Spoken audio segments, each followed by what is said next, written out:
자, 출애굽한 사람들의 규모가 한 200만 명 가량 되지 않을까? 뭐 이렇게 얘기하고, 그러면 옛날에는 목사님들이 이렇게 얘기하고 성도들이 아 그렇군요 하면 그냥 넘어갔어요. 넘어갔는데 여러분 21세기를 보통 통섭의 시대라는 표현을 많이 씁니다. 통섭의 시대 또는 간학문의 시대라는 표현을 많이 쓰는데 이 말이 어떤 거냐면 그 옛날에는요 심리학은 심리학으로 존재했고요 음악은 음악으로 존재했어요. 근데 여러분 요즘 음악 치료라는 말 들어보셨죠? 이제는 심리학하고 음악이 이렇게 만나기도 하고 과학과 신학이 만나기도 하고 그러니까 다양한 학문들 사이에 상호 교류를 많이 합니다. 이걸 이제 뭐 통섭 또는 간학문이라는 표현을 많이 쓰는데 그래서 예전에는 별개로 존재했던 학문들끼리 요즘은 함께 모여갖고 세미나도 많이 하고요. 이쪽 분야에 대해서 다른 학문에서 문제 제기도 많이 하고 막 이런 일들이 벌어지고 있는데 자, 최근에 여러분 보면 그 뭐 아까 우리 정 목사님도 AI 이런 얘기 하셨지만 그 이건 우스갯소리예요. 요즘 이제 AI나 챗 GPT가 발달하게 되면서 전국에 있는 목사님들의 설교가 점점 똑같아지고 있다는 얘기가 들려요. 왜냐면 같은 자료를 보니까 그리고 저도 이제 제 주위에 있는 목회자들 중에 보면 진짜 설교 준비 대충 하고 AI에게 거의 그냥 맡기고 자기가 약간 수정해갖고 그냥 설교하는 경우도 굉장히 많이 있는데 그래서 그 옛날에 AI 시대가 되면 사라질 직업 가운데 하나가 목사였거든요. 목사. 왜냐하면 이제 뭐 그럴 바에는 목소리 좋은 성우 목소리 넣어갖고 AI가 좋은 설교만 만들어갖고 그냥 이렇게 틀어주면 되는 거 아니겠어요? 그러니까 정말 이제 완전히 새로운 시대에 우리가 이제 직면하게 되었는데 코로나를 기점으로 해갖고 여러분 교회들마다 온라인 예배 많이 했잖아요. 온라인 예배 많이 하게 되면서 옛날에는 대형 교회 중심으로 설교를 이렇게 그 영상을 많이 보냈는데 요즘은 작은 교회들도 유튜브나 이런 데 설교 영상을 올리는 경우가 굉장히 많이 있어요. 나는 그것도 목사님들의 패착이라고 봐요. 왜냐하면 뭐 이렇게 쇼츠나 이런 거 올라오는 목사님들 설교 보면 목사인 저도 참 안 듣고 싶더라고. 수준이 이것밖에 안 되나 뭐 이런 생각이 드는데 목사들이 왜 이렇게 그런 거에 저는 목을 매는지 잘 모르겠는데 어쨌든 마케팅이겠죠. 자, 근데 잘 들으세요. 예전에는 교회 안에서 어떤 이야기를 하는지를 사실 교회 밖에 있는 사람들은 전혀 몰랐어요. 그러니까 교회 안에서 목사님이 어떤 이야기를 하고 교인들이 그것을 받아들이게 되면 그냥 끝나는 겁니다. 끝나는 거.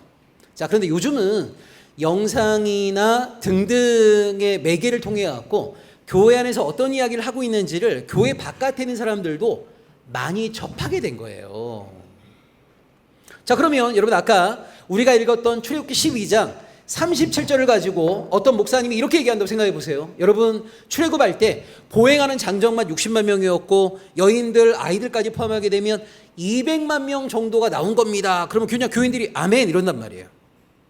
자, 근데 그 영상을 본 사람 중에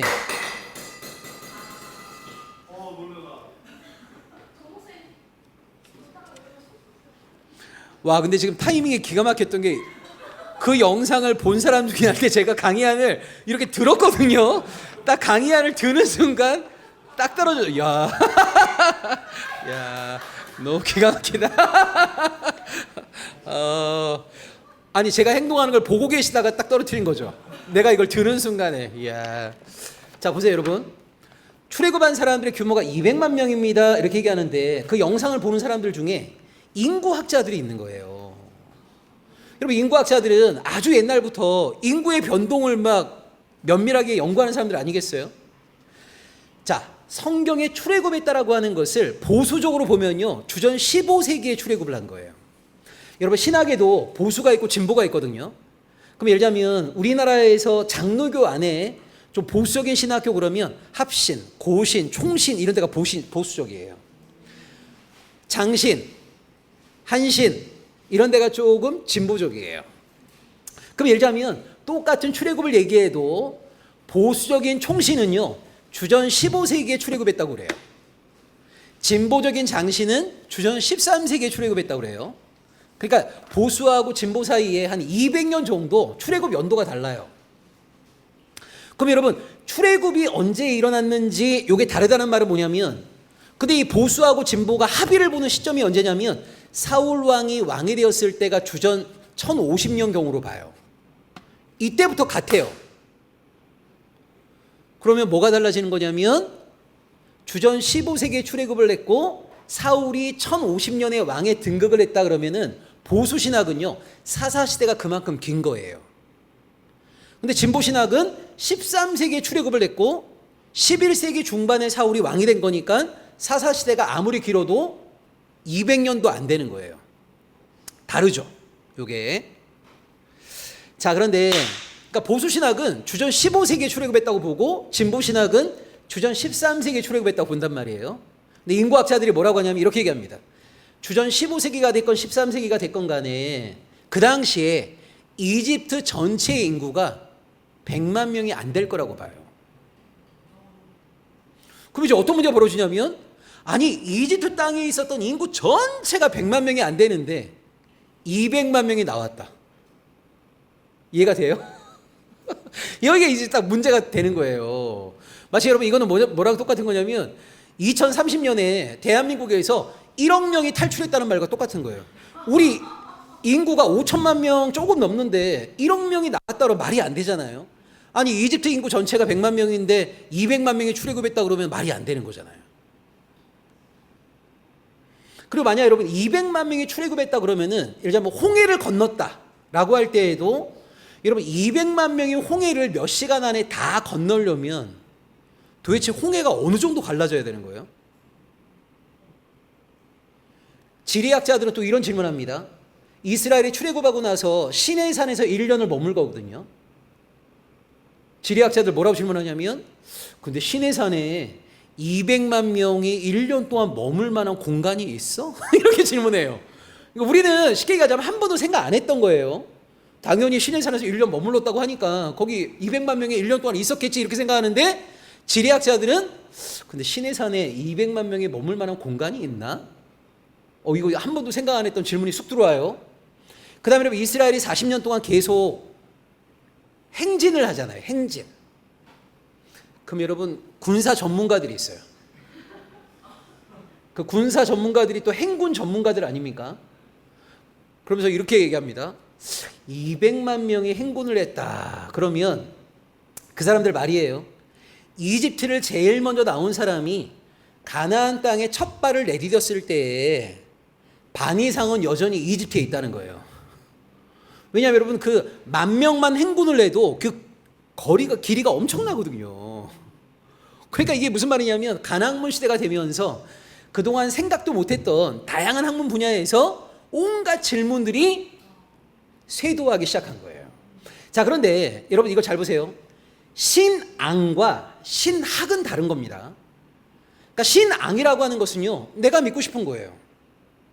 여러분 어떻게 보면 신앙이라고 하는 것은 누가 통제할 수 없는 거예요. 내가 이렇게 믿겠다라고 하는 거를 누가 통제합니까? 근데 신학이라고 하는 것은 말 그대로 학문이잖아요. 그러니까 학문이라고 하는 것은 뭐냐면 비판적인 사유의 근거에서 누군가를 설득시켜낼 수 있을 때 학문으로 인정받는 거란 말이에요. 그러니까 자, 잘 들으세요. 니들이 뭐라고 하건 난 이렇게 믿을 거야 그러면 이건 신앙이지 신학이 아닌 거예요. 신학이라고 하는 타이틀을 가지려면 나만 그렇게 믿을 게 아니라 문제 제기하는 많은 사람들을 설득시켜낼 수 있는 나름대로의 내적 논리가 있어야 된단 말이에요. 논리가. 근데 이 통섭의 시대가 되기 전까지는요, 신학은 신학이었고 심리학은 심리학이었지 신학이 다른 학문과 만날 일이 없었어요. 근데 요즘은 다양한 학문들이 막 교류를 하면서 아까 얘기했던 지리학자, 뭐 인구학자, 군사 전문가 이런 사람들이 성경에 나와 있는 많은 내용에 대해서 이러쿵 저러쿵 질문을 던진단 말이에요. 자, 여기에서 이런 다양한 질문에 나름대로 설득력 있는 대답을 하지 못하면 신학의 존립 자체가 흔들려 버리는 거죠. 그래서 이런 질문을 받으면서 성사학자들이 엄청 또 연구를 하기 시작하는 거예요. 왜냐하면 한 번도 우리도 생각을 안 해봤는데 이런 질문을 받으면서 진짜? 라고 하면서 엄청 막 연구를 하기 시작한 거예요. 자, 그러면서 학자들이 나름대로 제시한 해답이 뭐냐면, 자, 여러분 아까 그 37절에 60만이라고 돼 있잖아요. 60만 이렇게 돼 있잖아요.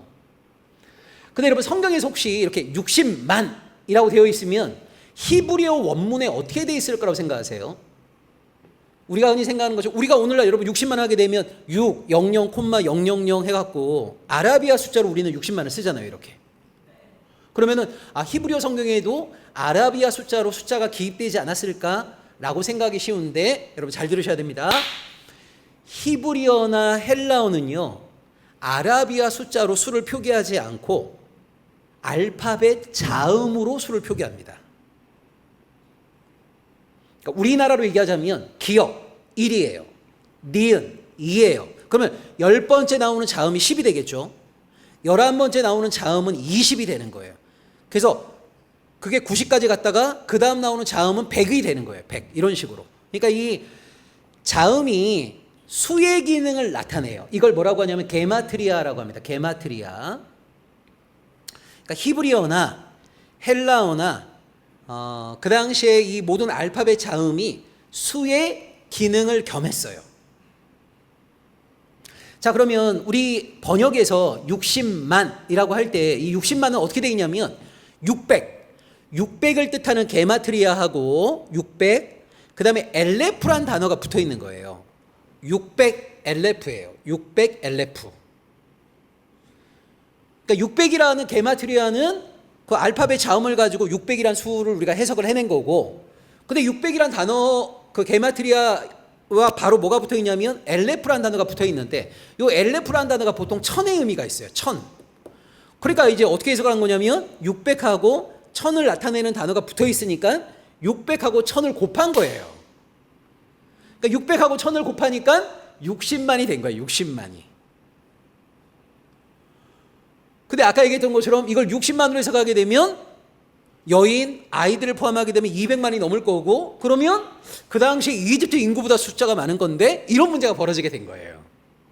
그래서 학자들이 다양한 학문 분야에서 그런 질문들이 막 쇄도했을 때 뭐를 고민했냐면, 우리가 600 엘레프, 이걸 600 곱하기 1000으로 번역을 했는데 혹시 엘레프라는 단어 안에 천의 의미 말고 다른 뜻은 없을까? 이거를 무수한 자료를 뒤져갖고 연구하기 시작한 거예요. 그러면서 엘레프라는 단어가 천의 의미만 가지고 있는 것이 아니라 한 가족을 나타내는 단위의 의미도 있고, 15명을 뜻하는 부대, 15명을 뜻하는 부대 단위를 표기할 때도 엘레프라는 단어가 쓰인다는 것을 발견한 거예요. 그러니까 그전에는 엘레프 그러면 1000 이것만 생각한 거예요. 그러니까 600 게마트리아하고 엘레프가 있으니까 600 곱하기 1000을 한 거예요. 그래서 60만이 나왔어요. 근데 아까 얘기했던 다양한 학문 분야에서 많은 문제 제기를 했잖아요. 그래서 이 엘레프라는 단어가 다른 용도로 사용된 것은 없는가를 엄청 뒤졌더니 한 가족을 나타내는 단위일 때도 엘레프라는 단어가 쓰인다는 걸 발견한 거예요. 그럼 어떻게 되는 거냐면 600 가정이 나온 거예요. 600 가정이. 그 다음에 여러분 고대 사회는요 15명 정도가 오늘날로 얘기하자면 하나의 그 소대의 개념이에요. 소대 개념. 요 15명 정도의 부대를 뜻할 때도 엘레프라는 단어가 쓰인다는 걸 발견한 거예요. 그러면 600 엘레프를 600 곱하기 15로 하게 되면 9,000명이 되는 거예요. 9,000명. 그러니까 보행하는 장정이 9,000명이고 여인들, 아이들까지 해서 3, 4만 명. 이렇게도 이제 해석이 가능하다는 걸 발견하게 된 거예요. 그래서 만약 600 가정 또는 한 3, 4만 명 정도로 해석을 하게 되면 아까 얘기했던 많은 문제가 해소가 된 거죠. 근데 어쨌건 지금 다양한 문제 제기, 우리는 그동안 생각하지 못했던 다양한 문제들이 막 쏟아지고 있고, 이런 문제를 받으면서 학자들 안에서 이걸 어떻게 우리가 대답할 수 있을까 또 자료를 막 뒤지다가 그동안 생각하지 못했던 또 새로운 것들도 많이 발견하고 있는 과정입니다, 지금. 네. 그러니까 우리가 예를 들자면 여러분이 나 성경을 좀 공부하겠다라고 했을 때 옛날 60년대, 70년대 쓰여진 책만 읽어서는 안 되는 거예요. 왜냐하면 신학이라고 하는 것은 매 순간 발전합니다. 매 순간. 그래서 옛날에는 생각도 못했던 것을 요즘 새롭게 발견하게 된 것도 굉장히 많이 있고, 근데 여러분 결과적으로는요 구약학자들이 제일 어려워하는 것 가운데 하나가 이 구약에 나와 있는 숫자를 우리가 제대로 해석하고 있는 게 맞나? 이게 이제 구약학자들의 고민거리입니다. 구약자들 고민. 왜냐하면 여러분 나중에 민수기 1장과 26장에 보면 인구조사가 나와요. 거기 보면 1차 인구조사가 60만 3,550명, 2차가 60만 1,730명인데 거기 보면 지파들마다 수를 다 더하니까 60만이 넘는단 말이에요. 이게 그러니까 이 구약학자들이 계속 고민하는 게 뭐냐면 그러면 너무 그 당시 기준으로 너무 인구가 많은 건데 자, 이것도 여러분 그냥 상식적으로 알아두십시오. 대부분의 구약학자들은요 다윗과 솔로몬 시대의 이스라엘 인구의 맥시멈을 10만으로 봐요. 근데 여러분 나중에 사무엘 하를 보면 다윗이 인구 조사를 했는데 남유다에서만 군인으로 차출할 수 있는 사람이 50만 명, 북이스라엘에 80만 명, 군인만 130만 명이 나와요. 그러니까 학자들이 생각하는 10만 명하고 굉장히 멀잖아요, 이게. 그래서 오늘날 그 구약학자들이 제일 좀 힘들어하는 것 가운데 하나가 구약에 나와 있는 숫자예요, 숫자. 그러면서 이걸 우리가 제대로 지금 해석하고 있는 게 맞나? 이런 고민들을 좀 많이 하는데 요 엘레프란 단어는 이렇게 해석이 가능하다는 걸 제가 하나 설명을 드린 거예요. 엘레프란 단어는 아까 말씀드린 것처럼 그 하나님은 이스라엘이 하나님만을 믿기 원하셨습니다. 성경에 말하는 우상숭배가 뭐라고 그랬죠? 하나님과 다른 것을 겸하여 섬기는 것이다. 이거 이제 기억하시면 좋겠고요. 자, 이스라엘이 출애굽하고 나서 하나님의 임재를 상징하는 성막이라는 것을 건설합니다. 성막. 여러분 이 성막은요 나중에 솔로몬이 건축하는 성전하고 좀 다릅니다. 자, 성막과 성전의 가장 중요한 차이가 뭘까요? 성막과 성전의 가장 중요한 차이 맞습니다. 성막은 이동식 성소입니다. 이동식 성소. 그러니까 성막이 움직이면요 백성들도 따라 걸어가야 돼요. 그리고 이스라엘 백성이 어디 진을 칠 때 항상 성막이 정중앙에 있습니다. 그러니까 성막은 뭐를 상징하는 거냐면 하나님께서 그의 백성과 함께 하심을 상징하는 거예요. 이동식 성소입니다. 그래서 여러분 성막은요 어디에 설치했다가 또 이동하게 되면 철거를 해야 돼요. 그리고 운반했다가 또 어디 설치하고 또 철거했다가 운반하고 설치하고 그러니까 계속 이동을 해야 되기 때문에 성막은 화려하지도 않고 고급스럽지도 않습니다. 성막은 여러분 혹시 거기 가보셨는지 모르겠는데 우리나라에 이 성경에 나와 있는 사이즈 재료 그대로에서 성막을 만든 곳이 두 군데가 있어요. 네, 두 군데가. 혹시 여러분 나중에 가보시면요, 보통 사람들이 성막 가잖아요. 성막 가면 제일 먼저 뭐라고 반응을 보이시냐면 에게 이런 반응이에요. 왜 그럴까요? 왜 여러분 성막을 본 사람들이 대부분 다 이게 성막이야 약간 좀 왜 이런 반응을 보이냐면요, 여러분 성막이 가로 길이가 25m거든요. 아니 50m거든요. 50m인데 그 50m 중에 35m는 맨 땅이에요. 맨 땅. 세로 길이는 25m. 그러니까 50m 성막 가운데 35m는 맨 땅, 15m가 성소하고 지성소 천막 쳐놓은 거란 말이에요. 이렇게. 그리고 맨 땅에는 뭐가 있냐면 번제단 하나 딱 덩그러니 있는 거예요. 번제단 하나. 그러니까 우리가 생각할 때 보통 사람들은 성막을 좀 화려하게 생각했나 봐요. 근데 가보면 이제 성막은 굉장히 초라합니다. 근데 왜 그러냐면 여러분 성막은 계속 이동을 해야 되는데 성막이 만약 화려하다고 한번 생각해 보세요. 그거 철거하고 운반하고 또 설치하고 할 때 성막이 너무 화려하면 아마 그 과정 속에서 손상될 가능성이 굉장히 많이 있잖아요. 성전은 그렇지 않아요. 성전은 고정식 건물입니다. 그러니까 성소가 이동식이라면 성전은 고정식이에요. 고정식.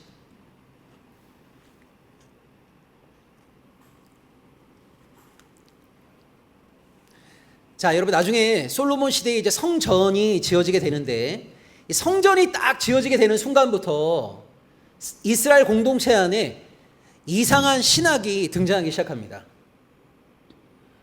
이걸 솔로몬도 조심한 거예요. 조심한 건데 결과적으로 이스라엘 공동체 안에 이상한 신학이 형성이 됐는데 그게 뭐냐면 잘 보세요. 성전을 딱 건축한 순간부터 많은 사람들이 이런 생각을 합니다. 성전을 하나님의 집이라고 생각을 해요. 여러분 성전을 하나님의 집이라고 생각하게 되면 하나님을 만나기 위해서는 어디를 가야 된다고 생각을 해요? 성전을 가야 된다고 생각을 하는 거예요. 그리고 이 생각이 발전하게 되면요. 성전이 아닌 곳에서는 하나님을 만날 수 없다고 생각을 해요. 그럼 자연스럽게 이스라엘 공동체는요. 이원론적인 신앙이 강화될 수밖에 없는 거예요. 하나님의 집이라고 생각하는 성전을 거룩한 곳이라고 생각하고 하나님이 계시지 않는다고 생각하는 성전 바깥의 공간은 하위의 개념으로 이해한단 말이에요. 여러분 요즘도 그런 사람들 많습니다. 하나님 만나려고 교회 간다고 그래요. 하나님을 만나기 위해 교회 간다고 그래요. 아니 여러분 그러면 교회당 안 와놓으면 우리가 하나님 못 만납니까? 이런 게 여러분 전형적으로 헬레니즘적인 사고인 거예요. 예수님 말씀하신 것처럼 주의 이름으로 모여있는 두세 사람 그들과 함께 하시다고 말씀하셨잖아요. 아니 나 홀로 간절한 마음으로 하나님과의 만남을 갖기 원하실 때 우리가 있는 모든 곳에 하나님이 우리와 함께 하시는 것이지 특정한 공간에 가야만이 하나님을 만날 수 있는 게 전혀 아니란 말이에요. 그런데 솔로몬이 성전을 건축하고 나니까 이스라엘 공동체 안에서 이런 잘못된 신학 사상이 만연하기 시작한 거예요. 성전은 하나님의 집이다. 하나님을 만나기 위해서 성전에 가야 된다. 따라서 성전이 아닌 곳에서는 하나님을 만날 수 없다라는 생각이 강화되기 시작합니다. 자, 여기 한번 보세요. 열왕기상 8장 27절입니다.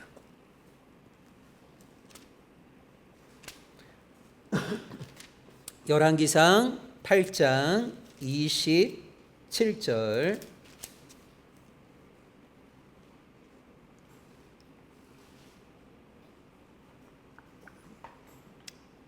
열왕기상 8장이 어떤 본문이냐면요. 성전을 완공하고 나서 솔로몬이 하나님께 올려드렸던 기도의 내용이에요.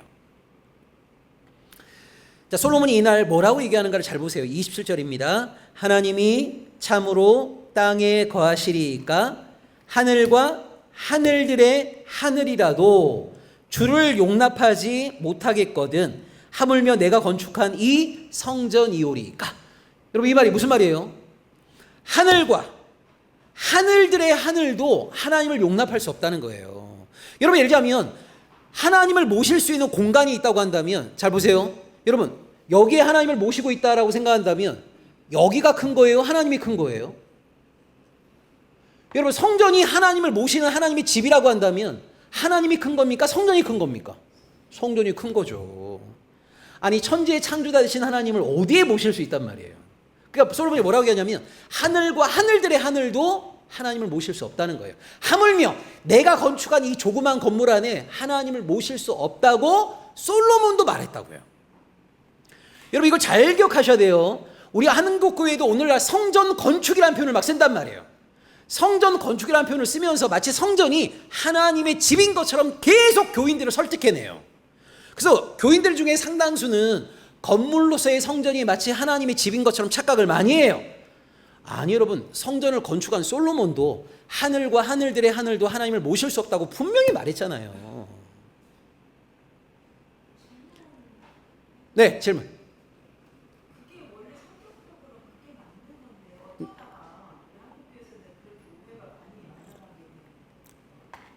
목사들이 결국 그런 잘못된 오해를 계속 강조한 거죠. 목회자들이. 여러분 예를 들자면 우리가 예를 들자면 여기를 이제 교회라고 이렇게 하잖아요. 교회. 여기 삼성교회잖아요. 근데 여러분 보시면 원래 한국교회 초기에 보게 되면 교회당이라고 하고 예배당이라고 했습니다. 교회는 건물이 아니잖아요. 뭐 다 아시다시피 교회는 예수 그리스도의 이름으로 모인 사람들이 교회인 거지 이거는 교회당이고 예배당이라고 원래 해야 되는 거거든요. 근데 처음에는 다 그렇게 썼는데 우리 조상들이 원래 갖고 있었던 그 사당 문화 있죠. 법당 문화 있죠. 그러니까 자꾸만 예배당, 교회당 그러니까 뭐라고 사람들이 반박을 했냐면 야 여기가 사당이야? 여기가 법당이야? 이러면서 어느 순간부터 당이라는 이름을 쏙 빼고 이제 교회라고 하게 된 거예요. 근데 자꾸만 우리가 이걸 교회라고 하다 보니까 사람들은 교회를 건물로 자꾸 이해하는 거예요. 건물로. 근데 교회는 건물이 아니죠. 교회는 사람들의 모임을 교회라고 하는 것이고, 그 사람들이 모인 곳이 카페이면 카페가 교회 건물인 것이고, 그러니까 교회는 사람들인 것이지 절대 건물이 아닙니다. 근데 우리 한국 교회는 어느 순간부터 자꾸만 이 건물 중시적인 사고를 많이 하고, 그래서 어떨 때는 교회당이라고 해놓고 나서 꼭 이렇게 뭐 할 때는 교회당 건축한다고 안 하고 성전 건축이란 말을 써요. 그리고 성전을 하나님의 집이라고 자꾸 그러고, 자꾸만 성전 건축 헌금할 때 집 팔라고 그러고, 제발 진짜 이런 모습들은 진짜 너무. 근데 예? 요즘도 통하는 사람들이 있습니다. 요즘도 통하는 사람들이 있어요. 하여튼 이 솔로몬조차도 자기가 건축한 그 성전 안에 하나님을 모실 수 없다라고 얘기했고요. 여러분 열왕기상 8장을 쭉 읽으시면 솔로몬은 계속 이렇게 얘기합니다. 하나님은 하늘에 계시다는 얘기를 계속합니다. 하나님은 하늘에 계시다는 얘기를 계속해요. 솔로몬이. 우리가 주기도문에서도 하늘에 계신 우리 아버지라는 표현을 많이 하는데, 여러분 여기서 말하는 하늘이라고 하는 것이 뭐냐면 인간이 함부로 범접할 수 없는, 인간이 함부로 조종할 수 없는 이런 의미예요. 어쨌건 성전은 하나님의 집 아닙니다. 성전은 고정식 건물입니다. 일상의 삶에서 하나님과의 만남을 사모해야지 어느 특정한 공간에서만 하나님을 만날 수 있다라고 하는 것은 굉장히 왜곡된 잘못된 신학이라고 하는 것을 꼭 기억하셔야 돼요. 근데 이스라엘 공동체 안에 이런 신학이 오랜 세월 동안 강조되어 왔던 겁니다. 이걸 뭐라고 하냐면 신전신학이라고 그래요. 신전신학. 성전은 하나님의 집이다. 하나님을 만나기 위해서는 성전에 가야 된다. 성전 바깥에서는 하나님을 만날 수 없다. 이런 신학이 바로 신전신학인데, 이걸 성전신학이라고 하기도 하거든요. 이걸 거부했던 사람이 솔로몬이라는 것을 기억하셔야 돼요.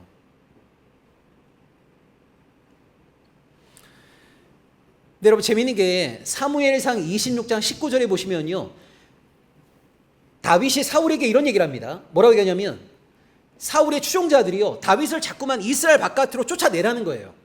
그래서 다윗이 이스라엘 바깥으로 쫓아내게 되면 하나님과의 관계가 단절될 거라고 얘기해요. 그리고 이방 땅에 가는 순간 그 이방 땅을 지배하는 신을 다윗이 섬길 수밖에 없을 거라고 얘기해요. 자, 이 말이 무슨 말이냐면 이스라엘 백성들은 하나님만을 믿는다고 고백은 했지만요, 실제 다신교적 이해를 가지고 있었습니다. 이스라엘 백성들은요. 자, 이 말이 무슨 말이에요? 이스라엘은 고백은 이렇게 합니다. 하나님은 천지의 창조자이십니다. 역사의 주관자이십니다. 고백은 했지만 실제 이스라엘 백성들은 뭐라고 생각했냐면 하나님은 가나안 땅을 다스린다고 생각했어요. 그러니까 가나안 땅을 벗어나게 되면 하나님의 다스림을 받지 못한다고 생각했어요. 실제 이스라엘 백성은요. 이건 뭐랑 똑같냐면 여러분 오늘날 대부분의 신앙인들이 대표 기도할 때 이렇게 얘기하죠. 천지의 창조자 되시고 역사의 주관자 되시고 이렇게 고백하면서도요, 잘 보세요, 많은 신앙인들은 하나님은 교회를 다스린다고 생각하십니다. 그러니까 뭐냐면 실제 자기가 고백하는 것하고요 실제 생각하는 것 사이에 괴리가 굉장히 큽니다. 여러분 예를 들면 하나님이 세계 역사를 주관하고 있다라고 말하지만 대부분의 신앙인들은요 하나님이 오늘날 세계 역사를 어떻게 주관하고 있는지 별로 관심 없어요. 그리고 그거 잘 안 믿겨집니다. 그러니까 하나님은 오직 교회, 믿는 자들과 상대한다고 생각하지 하나님이 오늘날 세계 역사를 주관하고 있다라고 하는 걸 잘 못 느껴요. 못 느껴요. 근데 이스라엘 백성도 뭐라고 생각했냐면 하나님은 천지의 창조자이고 세계 역사의 주관자이고 모든 땅을 다스리는 만군의 여호와라고 고백을 했지만 실제 이스라엘 백성들은 하나님은 가나안 땅을 다스리는 지역신 정도로 이해했어요. 그러다가 여러분 주전 586년에 남유다가 바벨론에 패망을 하고 나서 남유다의 많은 백성들이 바벨론의 포로로 끌려갑니다. 이때 여러분 포로로 끌려갔던 사람들에게 가장 큰 슬픔이 뭐냐면요 하나님과 만날 수 없다는 거였어요. 그 당시 이스라엘 백성들의 왜곡된 신학의 근거에 보면 가나안 땅을 벗어나서 바벨론 땅에 가게 되면 바벨론 땅을 지배하는 마루둑의 통치를 받을 수밖에 없다고 생각했어요. 근데 에스겔 1장에서 놀라운 일이 벌어진 거죠. 에스겔이 그발 강가에 있을 때 하나님이 불병거를 타고 에스겔을 만나러 신방으로 오신 거예요. 그러니까 에스겔이 뭘 경험하게 된 거냐면 이방 땅에서도 하나님과의 만남이 가능하다라고 하는 걸 깨닫게 된 겁니다. 그러면서 이스라엘 백성들이 바벨론 포로기 때 뭐를 만드냐? 회당이라는 걸 만듭니다. 그러니까 한마디로 얘기하자면 이방 땅에서도 하나님과의 만남이 가능하다라고 하는 것을 바벨론 포로 생활을 통해서 그들이 깨닫게 된 거예요. 그래서 여러분 나중에 페르시아 왕 고레스가요, 가나안 땅으로 돌아가기 원하는 사람들은 다 돌아가도 좋다라고 했을 때 상당수의 유대인들이 안 돌아옵니다. 이방 땅에 그대로 머뭅니다. 이 사람들을 뭐라고 부르냐면 디아스포라 유대인이라고 부릅니다. 왜 그들이 안 돌아왔냐? 이들은 바벨론 포로기를 통해서 이방 땅에서도 하나님과의 만남이 여전히 가능하다라고 하는 것을 깨닫게 된 거예요. 그러니까 하나님은 가나안 땅만을 다스리는 게 아니라 전 세계 모든 곳이 하나님의 통치 영역이라고 하는 것을 바벨론 포로 생활을 통해서 인식하게 된 거예요. 그래서 오늘날도 마찬가지예요. 우리의 고백과 실제 우리의 생각 사이에는 괴리가 굉장히 크다라고 하는 것을 우리가 이제 느낄 때가 많이 있는데, 어쨌든 이스라엘 백성은 바벨론 포로기를 통해서 신학적 인식이 굉장히 넓어졌습니다. 자, 이제 3번 레위기로 한번 넘어가 볼게요. 레위기. 여러분, 레위기에서 가장 중요한 키워드를 하나 뽑으라면 거룩이라는 단어입니다. 거룩. 히브리어로 카도시라고 하는 단어인데요. 이 거룩이라는 단어의 뜻을 정확하게 또 기억하셔야 됩니다. 여러분, 아까 믿음 기억나세요? 에무나. 에무나가 뭐였죠? 하나님의 뜻을 알 수 없는 그 순간에도 하나님에 대한 신뢰를 포기하지 않음이라고 그랬죠. 자, 거룩도 중요합니다. 여러분, 우리가 보통 거룩한 삶을 삽시다, 뭐 거룩한 백성이 됩시다, 이 거룩이라는 용어를 교회에서 많이 쓰는데, 여러분 보통 거룩이라는 단어를 들으시면 뭐가 생각나세요? 어떻게 하는 게 우리가 거룩한 삶을 사는 거죠? 보통? 네, 너무 어렵게 생각하지 마시고 한 분 정도 한번 얘기해 보세요. 거룩한 삶. 네? 경건? 경건한 삶은 뭐예요 또?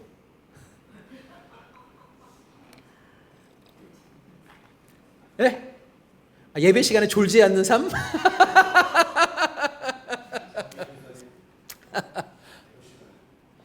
아니 그냥 여러분 한번 얘기해 보세요. 우리가 보통 교회에서 거룩이라는 용어를 참 많이 쓰는데 뭐가 거룩한 거예요?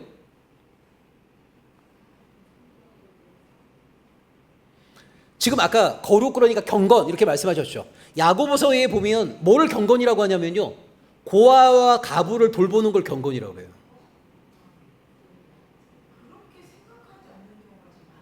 그러니까요.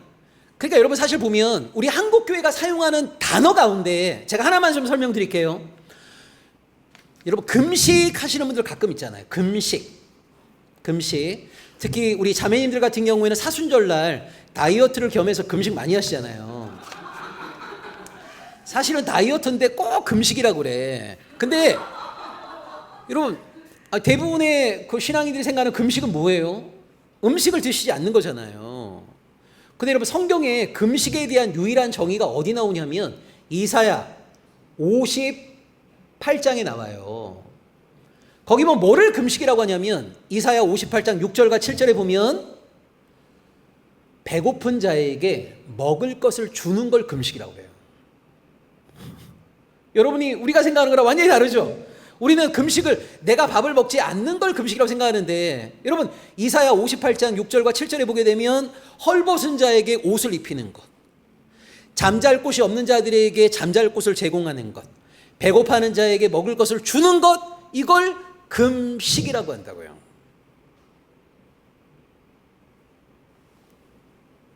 자, 지금 여러분 진짜 지금까지 졸던 모든 건 제가 용서해 드립니다. 자, 지금 이 말이 진짜 중요한 말이에요. 지금 제 말을 진짜 잘 들으셔야 돼요. 이게 뭐냐면 여러분 제가 약간 극단적으로 좀 표현을 할게요. 나에게만 영향을 미치는 신앙의 행위는요, 하나님께는 별로 중요하지 않습니다. 자, 제가 약간 극단적인 표현을 쓰는 거예요. 나에게만 영향을 미치는 신앙 행위. 자, 예를 들자면 내가 매일 큐티를 한다거나 내가 40일 금식을 한다던가 나에게만 영향을 미치는 거죠. 나에게만. 이런 거는요, 하나님이 보실 때 그렇게 중요한 것이 아니에요. 근데 우리 하나님은 뭐를 중요하게 보시냐면 관계 안에서 내가 누군가에게 상처를 입힌다거나 내가 누군가에게 손해를 입힌다거나 또는 반대로 내가 누군가에게 유익을 끼친다거나 누군가를 돕는다거나 이런 걸 우리 하나님은 수백 배 더 중요하게 보신다는 걸 기억하셔야 돼요. 네. 자, 그러니까 예를 들자면 여러분, 내가 금식을 3일하건 5일하건 10일하건 그건 나에게만 영향을 미치는 거예요. 그런데 배고픈 자에게 음식을 주는 거는 타인을 유익하게 하는 거죠. 타인의 생명을 살리는 거죠. 이런 걸 우리 하나님은 기대하신다고요. 자, 그런데 우리 한국교회는 개인적인 신앙의 경건 행위를 강조하는 경향이 있어요. 그러니까 예를 들자면 이런 거죠. 너 주일 예배 드렸어? 너 새벽기도 드렸어? 큐티 했어? 너 하루에 기도 얼마나 해? 이런 건 뭐냐면 여러분, 나 개인에게 영향을 미치는 거예요. 이런 것보다 훨씬 중요한 게 뭐냐면 관계 안에서의 삶이에요. 근데 이런 관계 안에서의 삶을 제대로 하려면 기름을 잘 주유하는 게 필요한 거예요. 여러분, 제 얘기 잘 들으세요. 저는 우리가 함께 모여서 성경을 공부하거나 예배를 드리거나 찬양을 하거나 기도를 하거나 이 모든 행위는요, 기름을 주유하는 거라고 이해합니다. 여러분, 기름을 주유하는 목적이 어디에 있는 거죠? 그렇죠. 잘 운행하기 위해서 기름을 주유하는 거 아닙니까? 여러분, 기름을 주유하는 것 자체가 목적이 아니죠. 그러니까 기름을 잘 주유하고 나서 도로에서 잘 달려야죠. 우리의 예배, 찬양, 기도 이걸 정말 제대로 잘하고 성도의 아름다운 교제를 나눔을 통하여서 기름을 잘 채워야죠. 여기서 기름을 채울 때 중요한 거는 정품, 정량을 채우는 게 중요합니다. 이상한 기름 채우면 큰일 나요.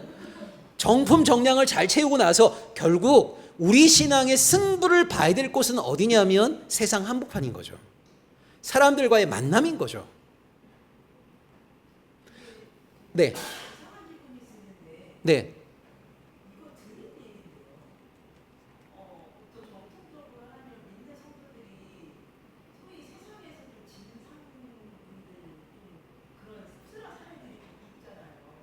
네네.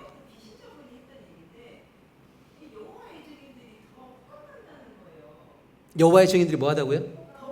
아, 예. 네네네. 네네네.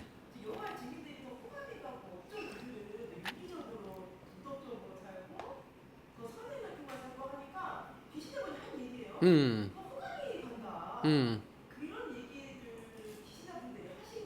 네네네. 아. 지금 혹시 여호와의 증인에서 나오신 건 아니죠? 왜냐하면 지금 여호와의 증인이 호감이 간다는 얘기를 3번 정도 하셔갖고. 아, 오케이. 아, 근데 여호와의 증인들이 더 호감이 간다는 얘기는 전 세계적 현상이에요. 실제 그 여호와의 증인들의 아름다운 이야기들이 엄청 많습니다. 그러니까 철저하죠. 정말 여호와의 증인들은 윤리 도덕적으로 정말 철저한 사람들이고, 여러분 이 얘기 들으면 약간 좀 혼란스러우실 수 있는데 여호와의 증인이나 안식일교 같은 경우에 미국에서는요 2단으로 안 보기도 합니다. 네네네. 그러니까 우리 한국하고는 좀 다릅니다. 그러니까 한국에서는요 여호와의 증인이나 안식일교를 2단으로 보는 가장 중요한 이유가 병역 거부, 집총 거부 때문에 그런 거거든요.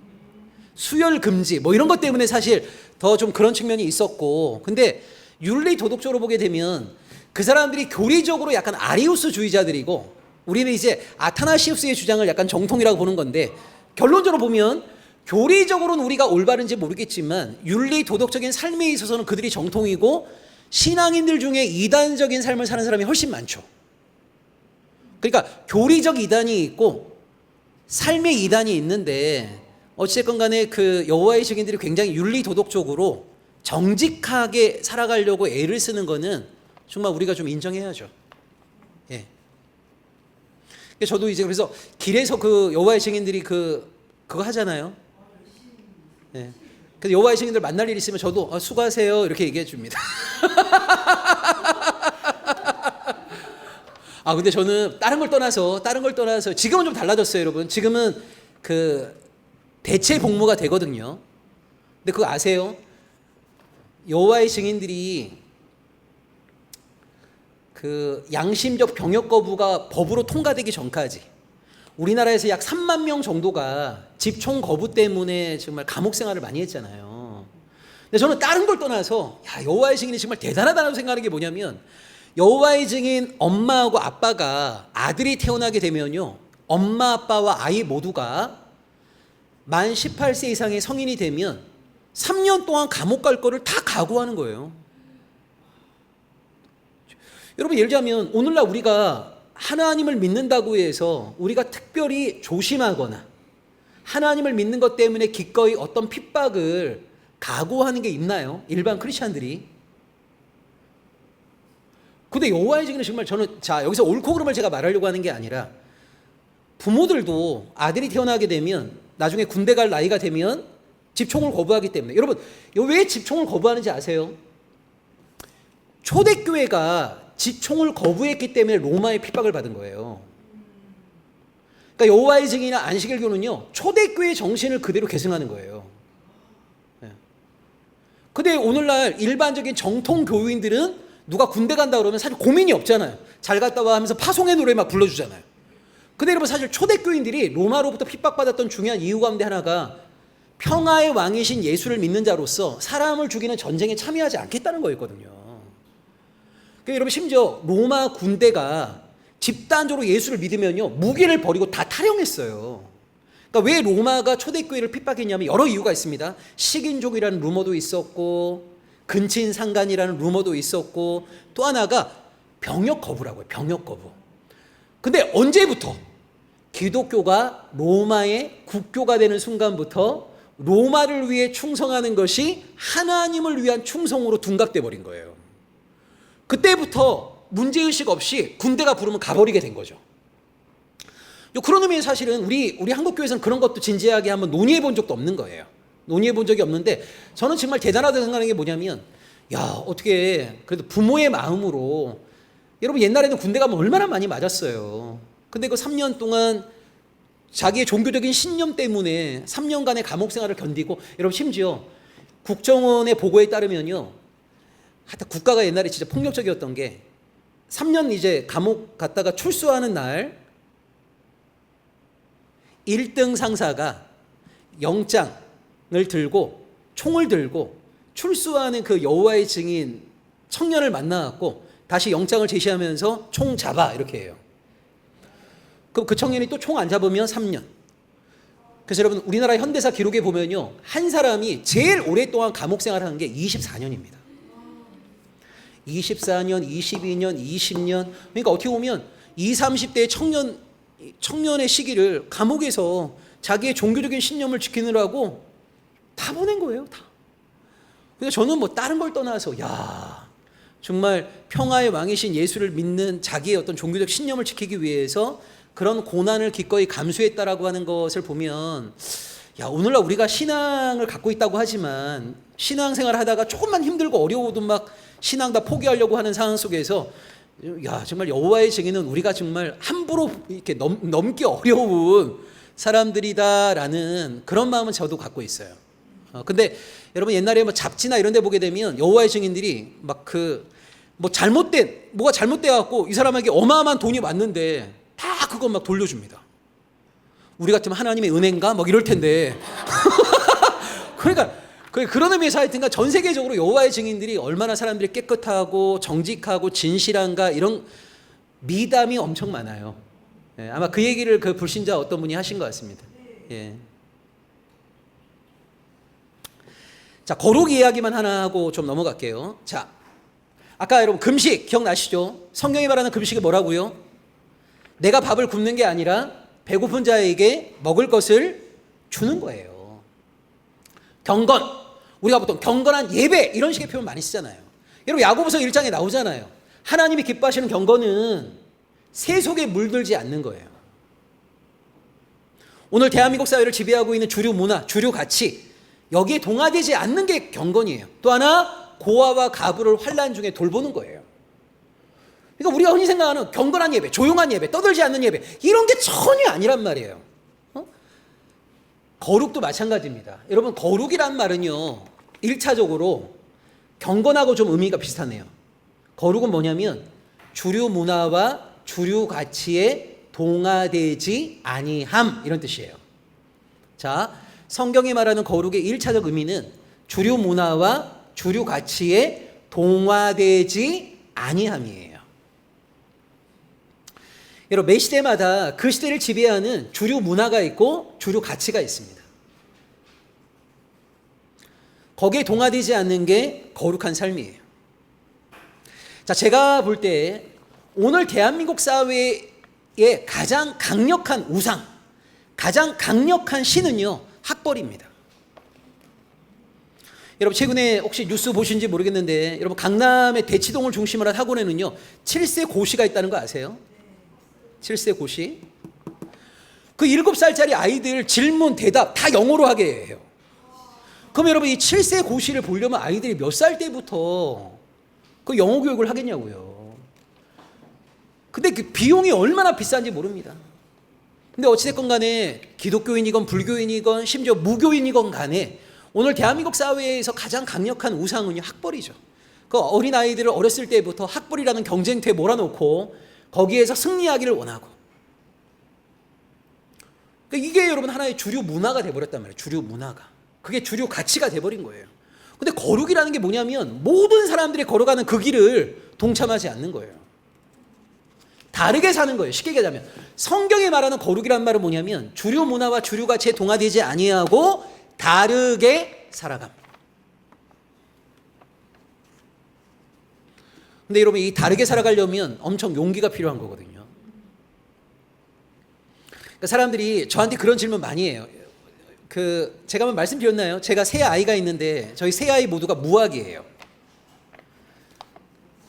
일반 학교를 전혀 다니지 않았어요. 초등학교 졸업장도 없어요. 검정고시를 안 받기 때문에. 그러니까 사람들이, 저는 중학교 때 마음먹었거든요. 중학교 때 나도 나중에 결혼하고 애 놓으면 절대 일반 학교 안 보낸다. 왜 제가 안 보낸다고 마음을 먹었냐면 나이 때마다 누려야 될 은총이 있는 거 아닙니까? 근데 여러분 우리 대한민국 사람들은요 그 시기에 누려야 될 은총을 대부분 다 유보해요. 미래로 유보합니다.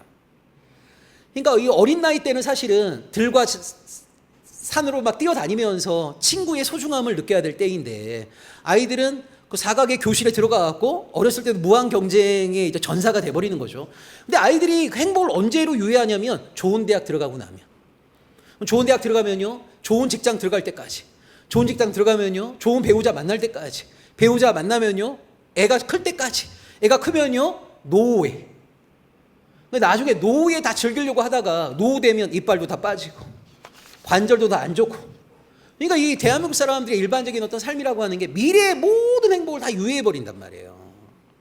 그러니까 저는 한 번 살다 가는 인생인데 남들과 그렇게 똑같이 살아가는 것에 대해서 일찍부터 마음먹은 거예요. 난 다르게 살아간다. 그래서 여러분 보시면 그 인디언의 지혜라는 게 있어요. 이 얘기하고 잠깐 쉴게요. 인디언의 지혜라는 말이 있는데, 여러분 미국에서요 인디언 두세 사람이요 그 미국의 거대한 물소 같은 거 있잖아요. 걔네들을 몇십 마리를 잡아요. 어떻게 잡는 줄 아세요? 걔네들 막 몸무게가 600kg, 800kg 막 이런데 그 인디언 두세 명이 아무런 무기도 없이 그 미국의 물소, 그 엄청난 물소 수십 마리를 한꺼번에 잡는 방법이 있어요. 그게 뭐냐면 얘네들이 항상 떼를 지어 있잖아요. 그러면 인디언들이 가갖고요 뒤에 처져 있는 애 엉덩이를 세게 탁 때린대요.